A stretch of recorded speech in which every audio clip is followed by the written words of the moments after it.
c'est Patate et aujourd'hui je suis là avec le vent et la pluie parce qu'en Belgique on est parti pour 3 jours de tempête et je peux pas juste pas filmer pendant 3 jours. Sorry not sorry, j'espère que ça va faire un bruit joli et pas juste genre la fin du monde. La vidéo d'aujourd'hui sera les favoris de décembre. On va parler beaucoup de choses immatérielles, etc. Parce que, bonjour, je suis étudiante, j'ai pas de budget et du coup, je trouve de la joie dans ce que je peux trouver sans, de manière majoritairement immatérielle. La première chose, c'est mes favoris de YouTube. La première vidéo dont je vais parler, c'est la vidéo que Smoky Glow a fait avec Mani MUA, qui est une interview de Mani MUA où il parle de le début de sa carrière jusqu'à maintenant, Dramageddon, comment est-ce qu'il l'a vécu, etc.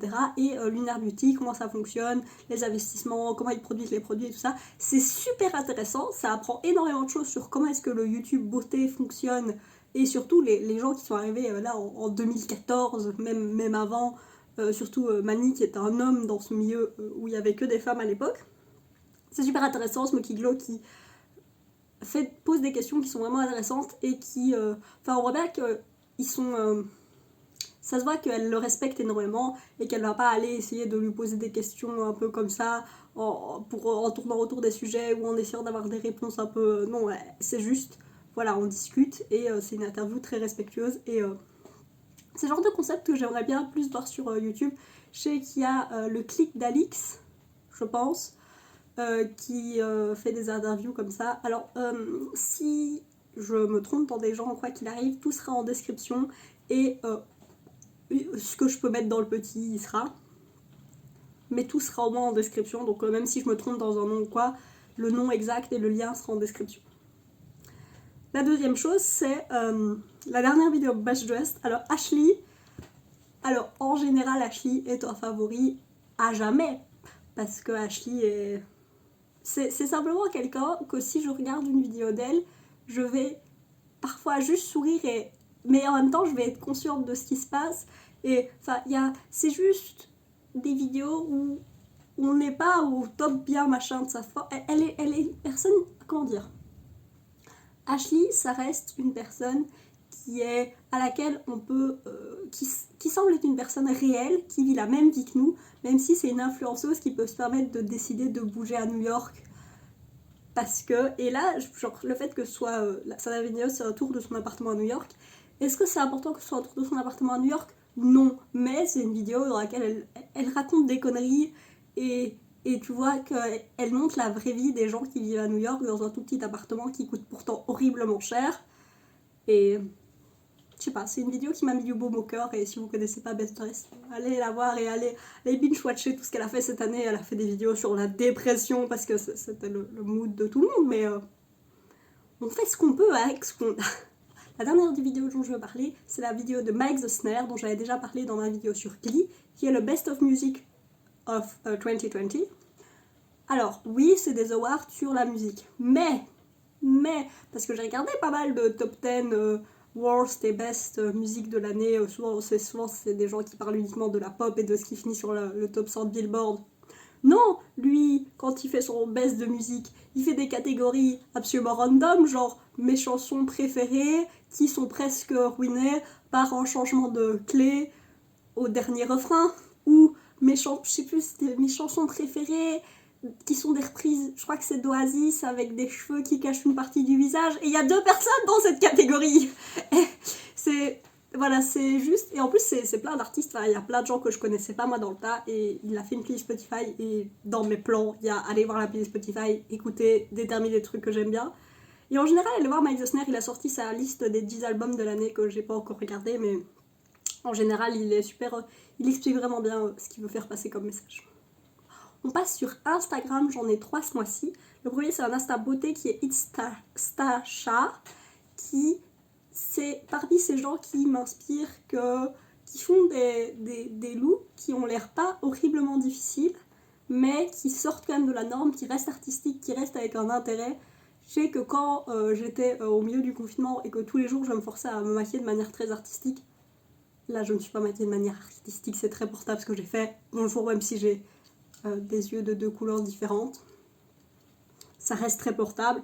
Là vraiment c'est des choses que je ne porterai pas pour sortir de chez moi mais que je peux me balader chez moi sans que ce soit... Enfin, que je peux essayer de faire avec ce que j'ai chez moi. Il manque du matériel, mais je peux essayer de le faire, et ça je trouve que c'est super inspirant, et chaque fois que je vois ces looks, je suis en mode waouh. Si vous voulez me suivre sur Instagram, @complètement_patate, parce qu'il faut toujours se mettre en avant, bonjour. Mais ce que je voulais dire, c'est que si vous me suivez sur Instagram, vous verrez que dans mes stories, j'essaye de partager des comics majoritairement qui me font rire ou qui me touchent ou quoi ou comme. Et une personne que je partage tout le temps, c'est Warlines, parce que c'est des trucs qui sont tout doux.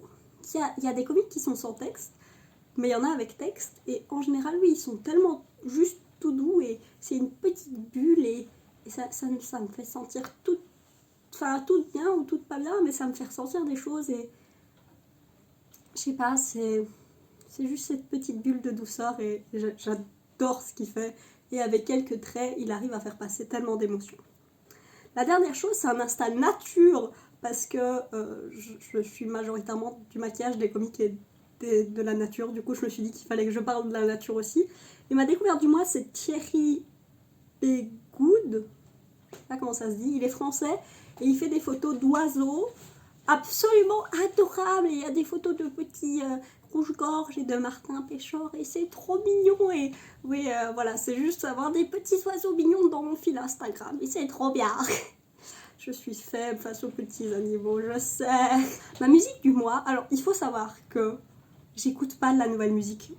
C'est ce que j'ai dit avec la vidéo de Maïs Osner. Il faut que j'aille écouter cette vidéo. Il faut que je me mette, que je me pose et que j'aille chercher de la nouvelle musique. Majoritairement, je suis quelqu'un qui écoute de la musique dans les transports. Et là, je bouge pas chez moi. Du coup, j'écoute uniquement de la musique sous la douche. Et du coup, j'ai une playlist de musique favorite qui est la même depuis... avant le confinement, potentiellement. Depuis, ça a été la même playlist tout 2020, mais j'écoute genre 2 musiques à chaque fois que je suis sous la douche, donc ça va. Et du coup, je découvre pas énormément de choses. Du coup, je peux pas parler de nouveaux albums et quoi ou comme, mais je peux parler des musiques qui sont dans ma playlist à écouter sous la douche. Et dedans, une musique d'un rappeur français que j'aime énormément qui est Hippocampe Fou. La musique, c'est Hymne au cinéma. C'est déjà le beat est genre c'est un beat un peu vieux jeu, même enfin pump it up, mais quand même un peu vieux jeu. Le refrain finalement c'est juste genre un drop, mais c'est juste genre une lettre d'amour au cinéma remplie de jeux de mots et en même temps de tout ça, et du fait que on puisse pas aller au cinéma pour le moment, et c'est un peu le... Enfin je sais pas, je trouve que c'est une de mes chansons préférées. Je crois que c'est la chanson que je préfère d'Hippocampe Fou de tous les temps, même si j'aime énormément foncièrement un peu tous ses albums, le dernier un peu moins, mais juste allez écouter Hippocampe Fou, et si vous devez en écouter qu'une, écoutez Hymne au cinéma. Voilà, je l'aime fort, et ça me rappelle que le cinéma c'est bien, que ça existe, et que c'est pas juste genre regarder Netflix.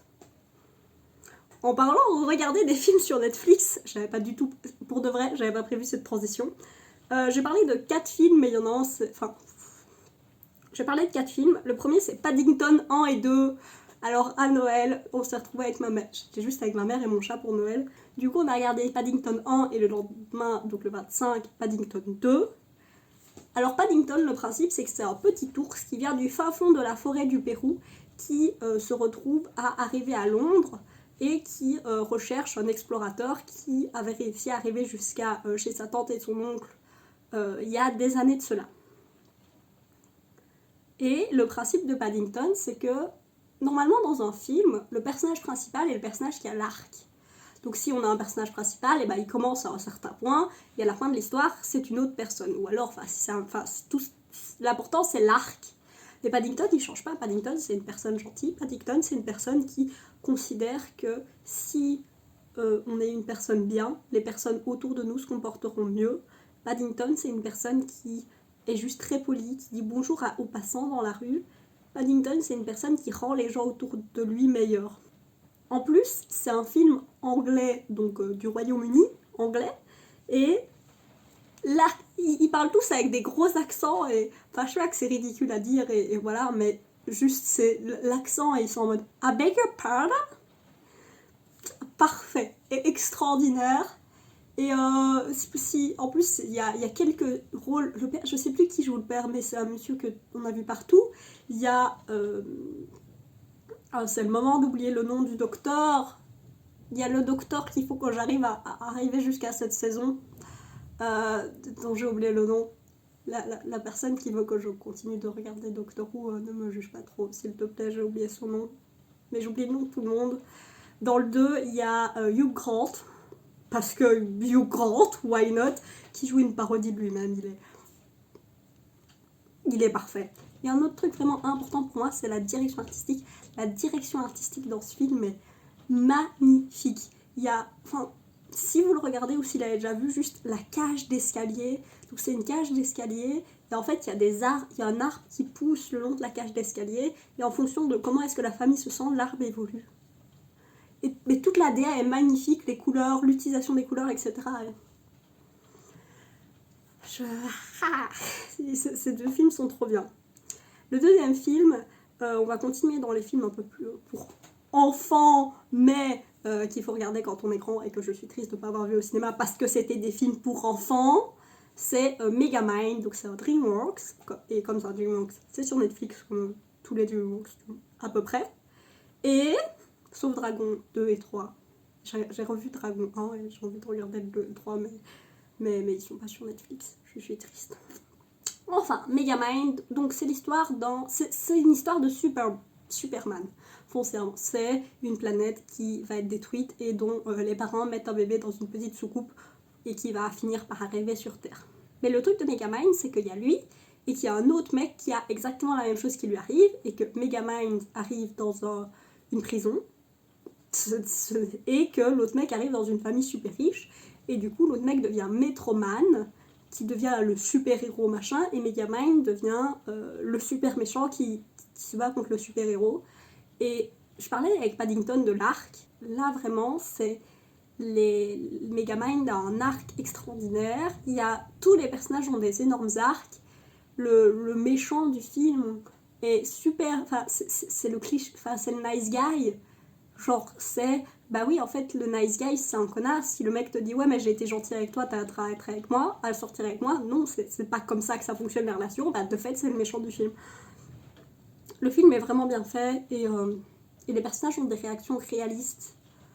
Les gens qui s'engueulent pas juste pour le fait de s'engueuler. Et ça, ils s'engueulent pas juste pour le fait il faut un arc et il faut il faut des rebondissements, etc. Ils s'engueulent parce que logiquement, si tu fais ce que tu fais, tu vas finir par te faire engueuler.